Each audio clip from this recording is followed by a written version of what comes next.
Ce soir, on va apprendre sur la mitzvah de Eruvin, les rouves qu'on fait, comme nous avons déjà appris, je pense longuement, que le roi Shlomo a instauré avec le Bedin, que pour ne pas oublier la loi des propriétés privées, alors il faut qu'il y ait un Eruv qui nous limite combien nous pouvons marcher, qu'on peut marcher à l'extérieur de la ville, que la ville est considérée comme l'emplacement dans lequel nous vivons, on peut se déplacer jusqu'à 2000 amot.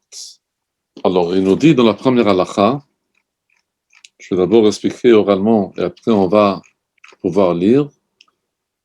Il nous dit la chose suivante. Que celui-là qui sort de la ville la veille de Shabbat et qui a laissé la quantité de 2 repas loin de la ville, dans le Troum, et qu'il a fixé qu'il va là-bas passer son Shabbat, alors même s'il est revenu au retour dans la ville et qu'il a dormi chez lui à la maison, on considère quand même que c'est comme s'il a passé Shabbat là-bas dans l'endroit où il a laissé les repas. Et ceci s'appelle le Roué Troumim. Alors donc, dans la ville, il peut marcher autant qu'il veut. Mais par le fait qu'on va dire que quelqu'un il a posé à 1500 amot de la ville, il a posé un Eruv. Alors il a droit d'aller vers ce Eruv, et ce Eruv, il va le permettre de pouvoir se déplacer 2000 amot dans un sens ou dans un autre.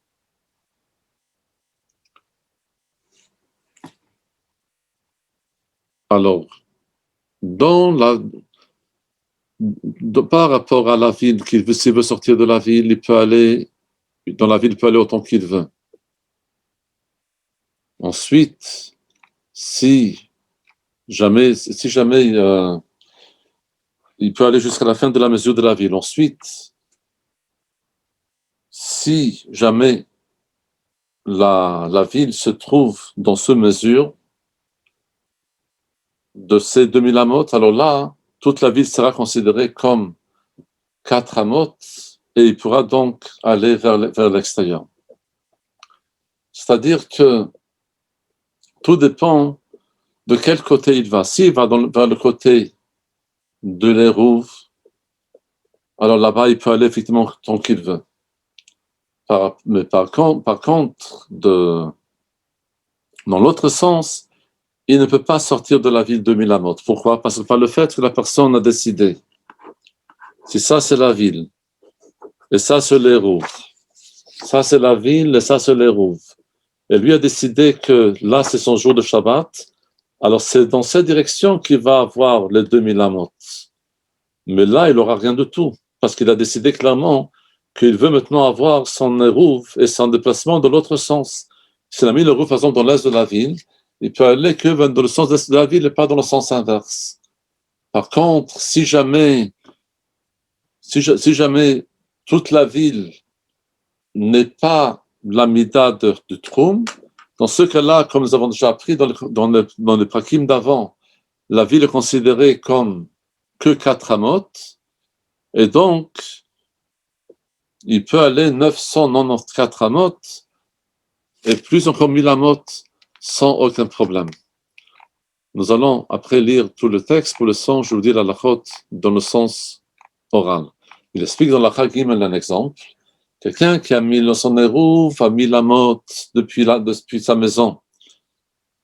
Et puis il a posé ça dans le est de sa maison, situé dans la ville. Alors il peut ensuite aller depuis le Eruv encore 2000 amot vers l'est. Et il peut aller de l'Eruv aussi 2000 amot vers l'ouest. 1000 du Eruv jusqu'à sa maison et 1000 depuis sa maison encore dans la ville. Pourquoi? Parce qu'à partir du moment que cette personne a déclaré que lui est intéressé d'aller vers l'est, donc c'est là-bas qu'il a sa zone de 2000 amot et donc il aura de sa maison uniquement 1000 amot et pas plus, parce qu'il a maintenant mis les rouves dans un endroit spécifique. Maintenant, si de sa maison jusqu'à la fin de la ville, c'est moins de 1000 amot, dans ce cas-là, c'est la même halakha comme on a vu avant, que quand c'est moins de 1000 amot depuis la maison jusqu'à la fin de la ville, là, toute la ville est considérée uniquement comme 4 amot, et là, à l'extérieur de la ville, il pourra aller 996 amot pour arriver vers les 2000. Ce qui veut dire, autrement dit, que normalement, une ville est considérée pour nous qu'on peut se déplacer là-bas autant que nous voulons. Par contre, à partir du moment que nous avons mis un érouve dans un côté de la ville, c'est comme si nous avons déplacé là-bas notre endroit de vivre le Shabbat, et c'est de là-bas donc qu'on commence à compter les 2000 amot. C'est ça que vous voyez ici dans l'image que vous avez là devant vous, que c'est quelqu'un, là c'est la ville, et puis là c'est la maison, et là il a mis l'érouve, alors il a de l'érouve que 2000 amot, parce qu'il a décidé que sa place principale de Shabbat, c'est uniquement ici. Alors donc, il a 2000 amot, alors il a 1000 amot jusqu'à sa maison, encore 1000 amot depuis la maison, jusqu'à une limite. C'est vrai que la ville continue plus, mais vu que lui a décidé d'aller dans l'Est, il ne peut pas aller plus de la limite de 1000 amot. Par contre, dans l'idée numéro 2, le B, dans laquelle toute la ville n'a pas 1000 amot, elle a 999 amot, alors donc, on a dit, et ça va prendre de cette halakha, un chidouche particulier, que si une ville est moins de 1000 amot, elle est considérée dans le calcul halakhique comme 4 amot. Alors dans ce cas-là, j'ai depuis les roufs 1000 amot jusqu'à la ville. La ville est considérée, calculée pour moi comme 4 amot et pas plus. Donc j'ai encore 996 amot que je peux marcher à l'extérieur de la ville. Si la ville est petite, alors dans ce cas-là, elle n'est pas considérée comme 1000 amot. Pour cela, donc, on nous dit dans la halakha 4 que si quelqu'un a mis son érouve 2000 amot de sa maison, alors là, de sa maison qui est dans la Médina, alors là, il ne peut plus marcher dans la Médina. Il peut marcher de sa maison jusqu'à l'érouve, et de l'érouve, il peut aller encore 2000 vers le côté est. Mais dans le côté ouest, il ne peut même pas aller un seul mètre, un seul amas. Parce que vu qu'il a mis les roues dans l'autre sens, alors il peut aller entre sa maison et l'est, les mesures qu'on a dit, mais il ne peut pas aller dans le sens inverse. Par tout ça, c'est quand on met les roues dans une zone extérieure. Si quelqu'un a mis les roues dans la zone Reshut HaYachid, dans une zone privée, alors dans ce cas-là, même si la ville elle était grande,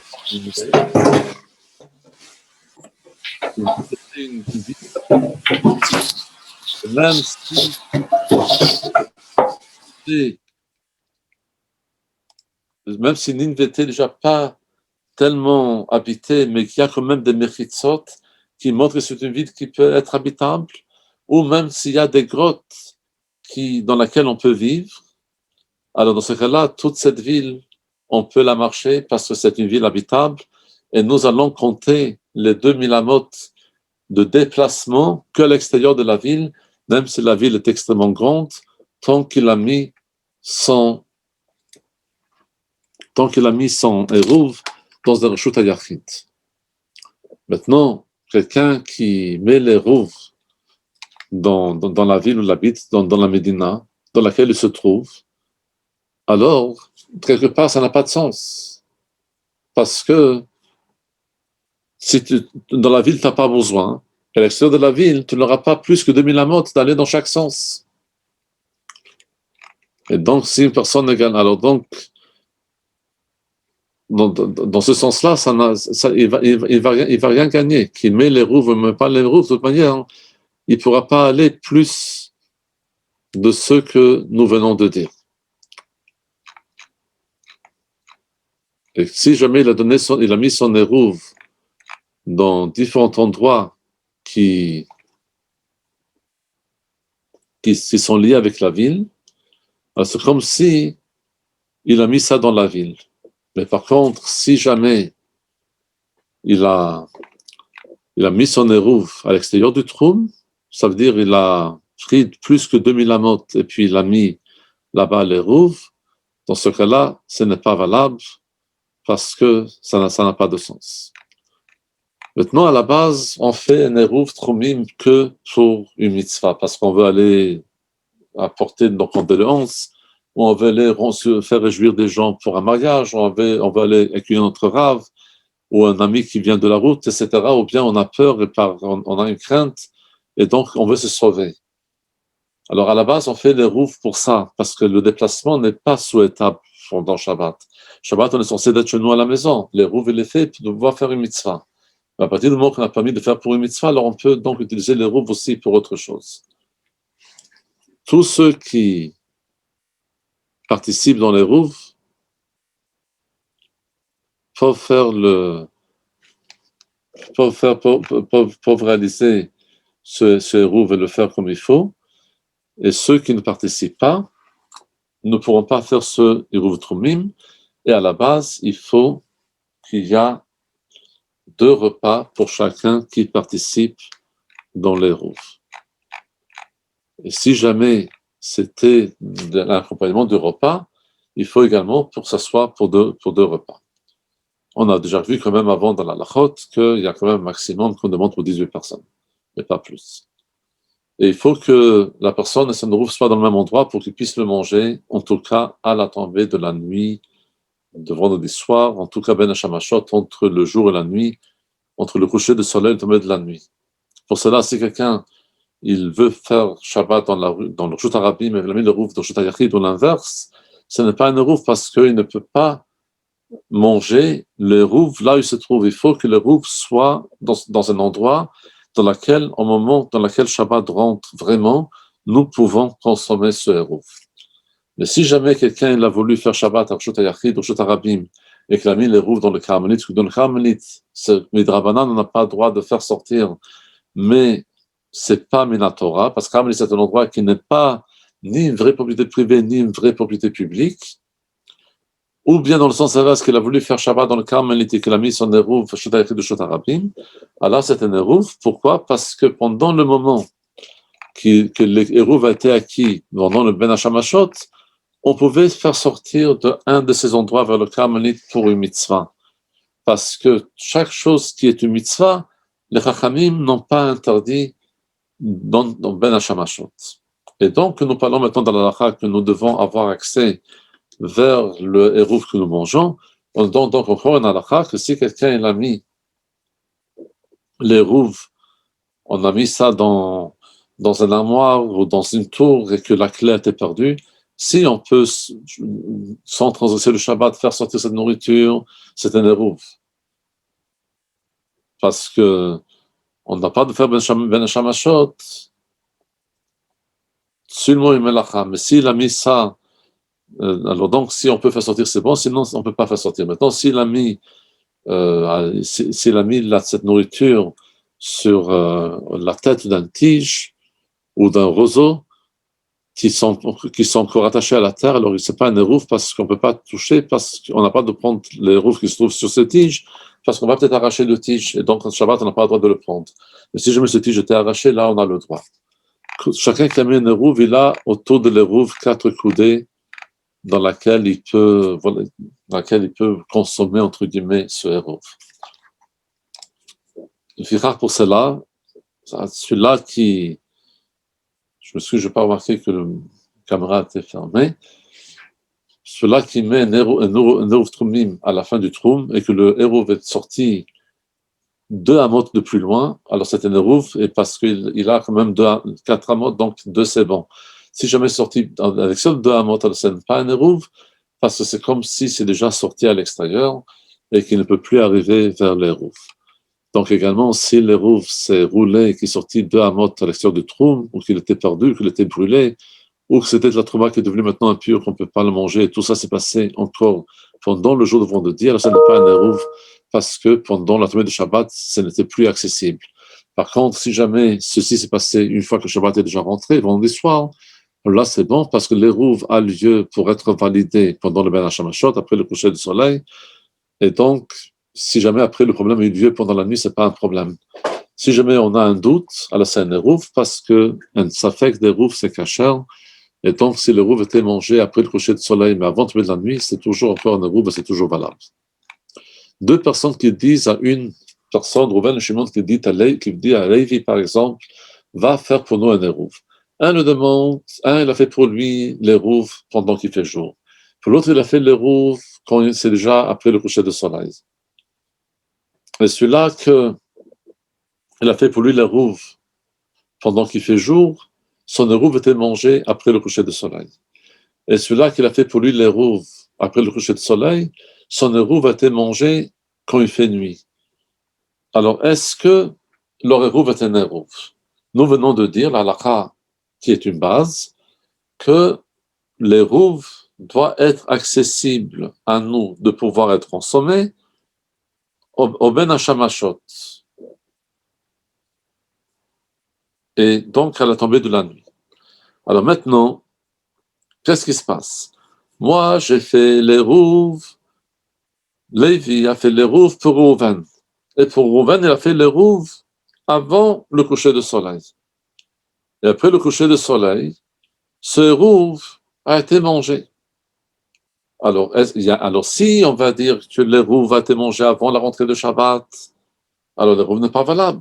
Alors, qu'est-ce que je veux dire pour lui? Je veux dire pour lui, vu que c'était après le coucher du soleil, c'est peut-être déjà la nuit.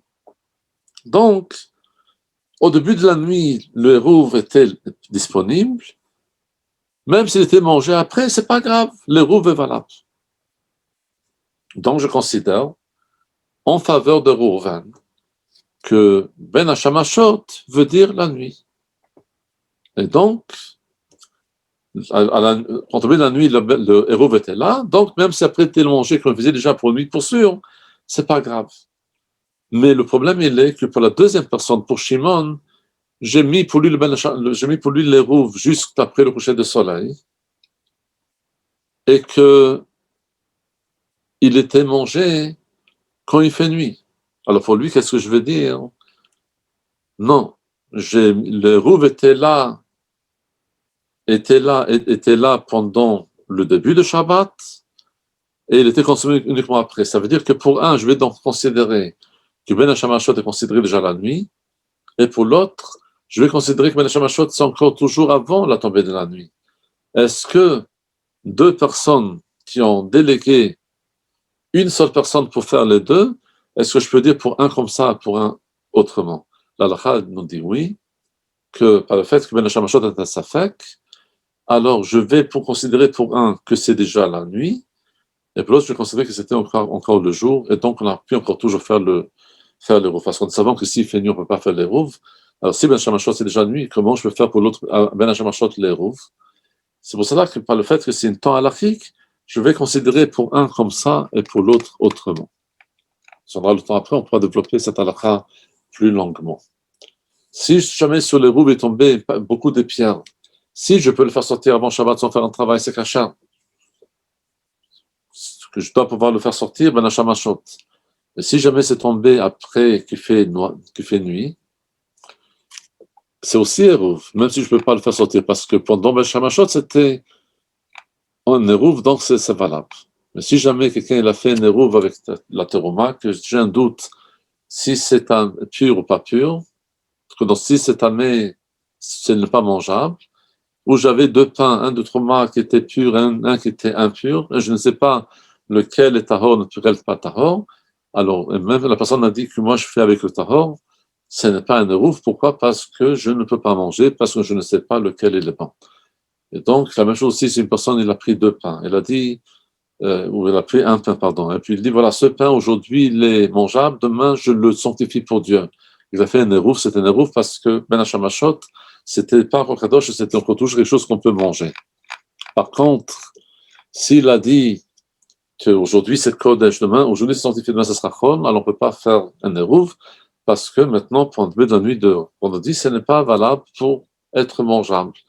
La même chose si quelqu'un il a prélevé la teroma, qu'il a fait un tna, il a fait une condition, que ce sera trauma que, ce ne sera pas trauma jusqu'à que s'il fait nuit, on ne peut pas faire avec ça un eruv, parce que si on n'a pas prélevé trauma, c'est tevel, tevel n'a pas le droit de manger, donc ce n'est pas mangeable, donc on ne peut pas. Et donc, si par le fait qu'on parle des choses qu'on ne peut pas manger, quelqu'un qui met son eruv dans le cimetière non plus, ce n'est pas valable, parce que dans le cimetière, c'est un endroit qu'on n'a pas le droit de profiter de la vie, et lui qui fait l'eruv, c'est qu'il veut profiter de ça, alors donc, on ne peut pas utiliser ça dans un cimetière.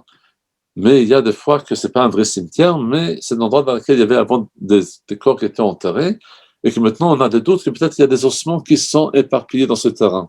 Alors là, c'est un eruv, c'est la nuit dans ce terrain-là, même si c'est un Kohen, pour deux raisons, parce qu'il peut traverser ce terrain dans un migdal aporéach, ça veut dire une sorte d'un hélicoptère, intéressant pour dire que déjà dans le temps du Talmud, il y avait cette notion d'aller dans une voie volante, ou bien qu'il va souffler et nettoyer la terre devant lui, afin de pouvoir marcher et ne pas toucher les ossements, comme nous savons que les Kohanim n'ont pas droit de toucher un corps non vivant.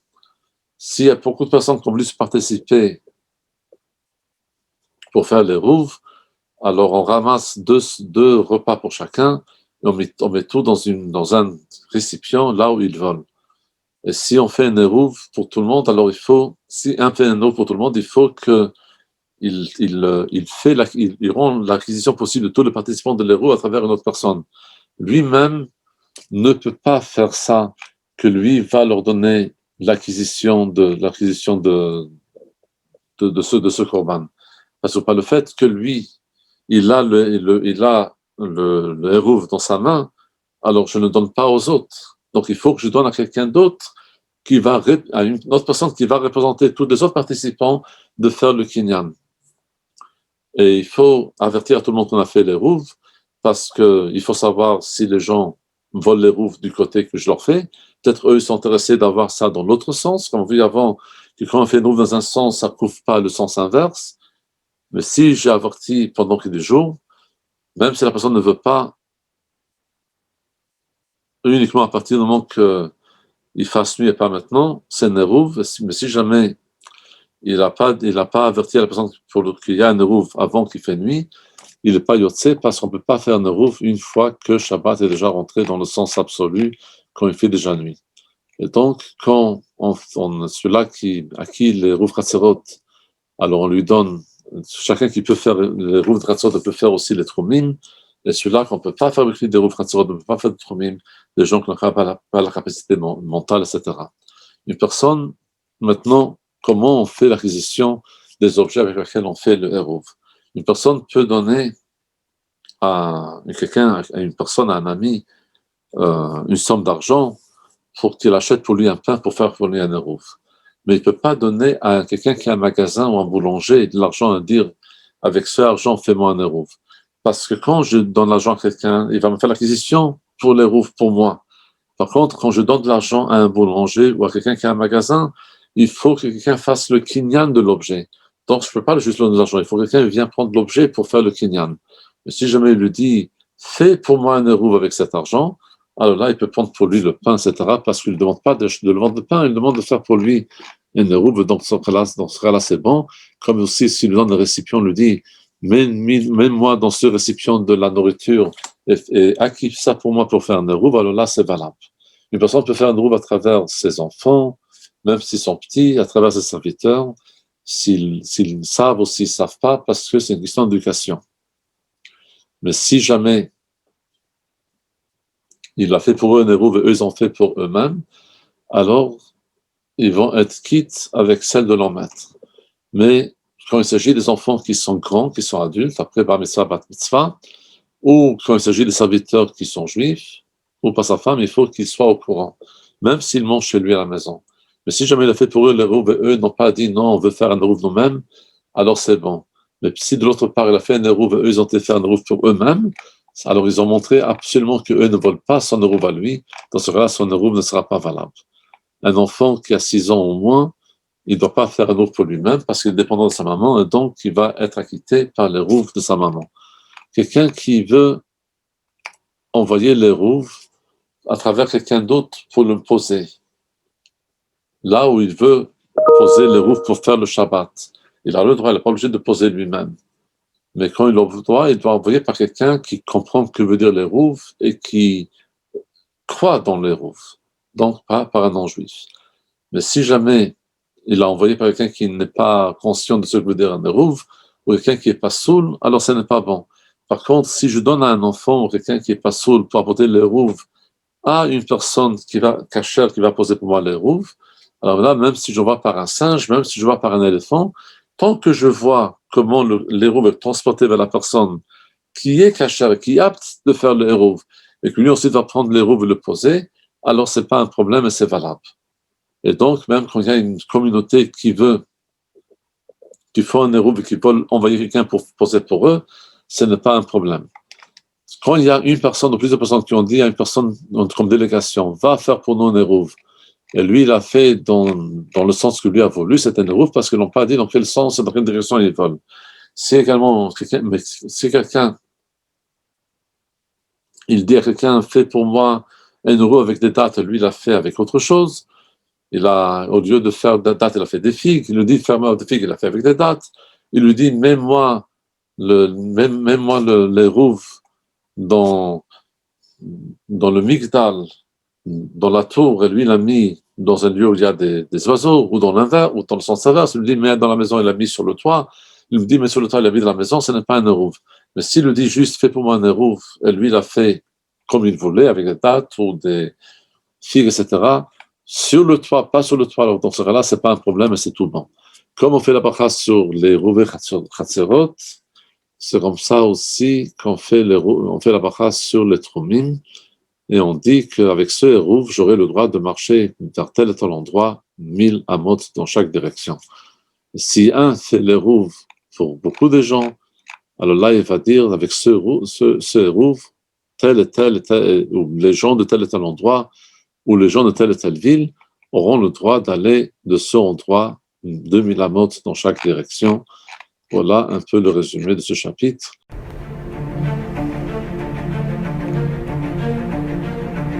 Et si connaître toute la Torah était possible, plongez-vous dans les joyaux de la Torah. Étude du Rambam, le Maïmonide, cours de qualité par des rabbins francophones aux 4 coins du globe. Un chapitre chaque jour, à raison de 20 minutes, pour finir en moins de 3 ans l'apprentissage de la Torah. Relevez le challenge, tous les soirs en direct à 20h30 ou 21h30 heure israélienne. Nos cours sont accessibles à tout moment, YouTube, Facebook et sur notre site torah24.com.